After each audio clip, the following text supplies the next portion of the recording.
بسم اللہ الرحمن الرحیم۔ السلام علیکم ورحمۃ اللہ وبرکاتہ۔ میں اس وقت موجود ہوں ضلع سوات کی تحصیل کے ایک دور دراز اور پسماندہ گاؤں مانڈل ڈاگ میں۔ یہاں حالیہ سیلاب نے انت مچائی ہے، تباہی کی حد کر دی ہے۔ تقریباً 9 خاندانوں کو ان کے گھروں سمیت اجاڑ دیا، اور اس مقام سے تھوڑا سا پیچھے ایک بازار ہے جہاں 9 دکانیں بہہ کر بالکل نیست و نابود ہو گئی ہے۔ بلا مبالغہ ان دکانوں کے اندر کروڑوں کا سامان تھا، وہ بھی دریا برد ہو گیا ہے، اور بے شمار نقصانات کے ساتھ یہ طوفان جو ہے وہ اپنے انجام کو پہنچا ہے۔ میں اس وقت جس جگہ کھڑا ہوں تو یہاں چونکہ میرے دائیں ہاتھ پر ایک مسجد تھی، مسجد بحرام کے نام سے ایک مسجد ہی، اب روڈ کی طرف سے اس کے لیے ایک چھوٹا سا آنے کا راستہ ہی باقی بچا ہے، باقی کچھ نہیں بچا۔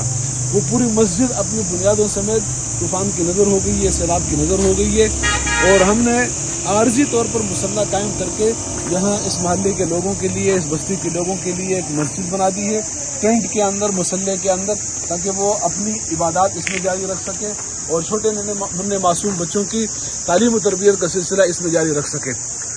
ادارت الحرمین کی ٹیم نے جس طرح اس پورے سوات کے متاثرہ علاقوں کے اندر مساجد کے حوالے سے، شہید مساجد کے حوالے سے ایک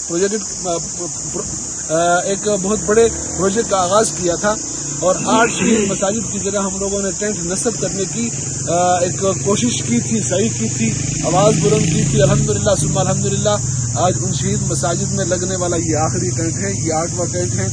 عارضی طور پر یہ مسلح آباد ہو گئے ہیں، لیکن انشاءاللہ العزیز بہت جلد ان شہید مساجد کی جگہ دوسری مساجد تعمیر کی جائیں گی، جہاں مسلمان پہلے کی طرح اپنے عبادات اور اپنے بچوں کی تعلیم و تربیت کے حوالے سے جو اس وقت فکر مند ہے، وہ معاملہ ان کا اپنے اختتام کو پہنچے گا انشاءاللہ۔